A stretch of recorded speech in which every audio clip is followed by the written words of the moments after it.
When you think of the deadliest Nazis, a few names come to mind: Hitler, Himmler, maybe Goebbels. But what if I told you that one of the most murderous men of the entire regime isn't a household name at all? This is the story of Odilo Globocnik, a man who oversaw the murder of nearly 2 million people, and yet history has almost forgotten him. Globocnik was born in 1904 in the port city of Trieste, then part of Austria-Hungary. Trieste was a diverse, bustling place, home to Italians, Austrians, Slovenians, Croats and Jews. But Globocnik grew up steeped in the poisonous mix of ethnic nationalism and anti-Semitism that was spreading through Central Europe at the time. As a teenager, he was restless, aggressive, and ambitious. He joined right-wing paramilitary groups after the First World War, soaking up ideas of racial purity and hatred for Slavs and Jews. By his early 20s, he had already attached himself to the Nazi cause.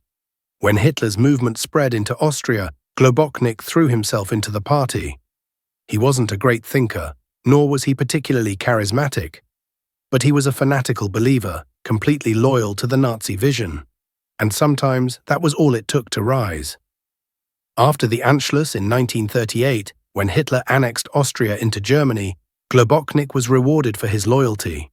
He became a rising star in the SS. By 1939, he had been appointed SS and police leader in Lublin, Poland, a region that would soon become central to the Holocaust. His reputation was already dark. Brutal, corrupt, greedy. Even among Nazis, men not exactly known for honesty or restraint, he stood out for his corruption. He stole money, engaged in shady deals, and was suspected of embezzling funds meant for the Nazi Party. But Heinrich Himmler, the head of the SS, saw something in him. Globocnik was ruthless, efficient, and completely without conscience. And in 1941, Himmler gave him the assignment that would seal his place in history. In the summer of 1941, Hitler had given the order for the final solution: the systematic extermination of Europe's Jews. Himmler needed someone to oversee the operation in Poland, home to the largest Jewish population in Europe. He turned to Globocnik. His task was simple and monstrous: build and operate a killing machine. This was called Operation Reinhard. It would be the single deadliest phase of the Holocaust, and Globocnik was the man in charge. Under his direction, 3 extermination camps were built: Belzec, Sobibor, and Treblinka. These were not like Auschwitz, which also held forced laborers. These camps had one purpose and one purpose only: mass murder. At Belzec, the first camp, Globocnik and his men experimented with ways of killing large numbers of people quickly. Gas chambers disguised as showers, exhaust fumes piped into sealed rooms. The victims, arriving on trains from across Poland, were told they were being resettled. Within hours, entire transports were dead. The system was refined at Sobibor and perfected at Treblinka. Trains arrived packed with thousands of men, women, and children. Within minutes, they were forced onto the platform. Their belongings were taken, their clothes stripped away. Most didn't even know they were about to die until the very end. Survivors later recalled the speed of the process. Guards shouting, dogs barking, whips cracking. A train could arrive in the morning, and by evening, thousands of people were gone, reduced to corpses in mass graves, their valuables looted, their identities erased. Globocnik was not just an administrator sitting in an office. He was hands-on. He appointed the commandants of the camps, chose the methods of killing, and demanded ruthless efficiency. He pushed for secrecy and speed, insisting that no time and no resources be wasted. By late 1943, in less than 2 years, 1.7 million Jews had been murdered under his direct authority, and Globocnik wasn't motivated only by ideology. He was also obsessed with wealth. Operation Reinhard wasn't just genocide, it was also one of the largest thefts in human history. Globocnik organized the systematic plunder of Jewish property. Gold teeth ripped from corpses, jewelry stripped from the murdered, clothing sorted and redistributed to Germans.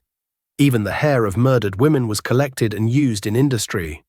He personally profited too. Large sums of money went missing under his supervision, and his own lifestyle became more lavish. Among Nazis, he was known as both greedy and unscrupulous. Yet Himmler kept him in place because the killing was getting done. His cruelty extended beyond Jews. Globocnik also oversaw brutal campaigns against Poles and resistance fighters. Villages were burned, civilians massacred, and thousands deported for forced labor. In every role he held, death and suffering followed. But by the end of 1943, Operation Reinhard was winding down. Its terrible mission was complete. The camps were dismantled, the mass graves dug over, the evidence of mass murder concealed as best as possible. Survivors were few. Globocnik was reassigned to northern Italy, where he continued his brutal work. He hunted partisans, deported Jews, and spread terror through occupied territories. But the tide of war had turned. The Nazis were losing, and Globocnik's power was slipping away. In May 1945, with Germany defeated, Globocnik fled to Austria. British troops captured him near Klagenfurt. For a moment, it looked as if he might stand trial, his crimes laid bare before the world. But just hours after his arrest, he slipped a hidden cyanide capsule into his mouth. Death came quickly. Like so many other Nazi leaders, he denied justice to his victims by killing himself before he could face trial. And with his death, his name faded from the headlines. Unlike Himmler or Goebbels, Globocnik was not remembered in detail.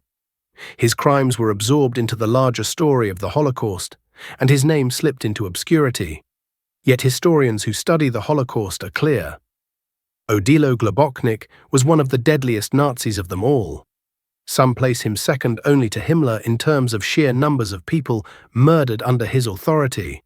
And yet, unlike the notorious figures of the regime, he remains almost unknown. No speeches, no propaganda, no famous trial.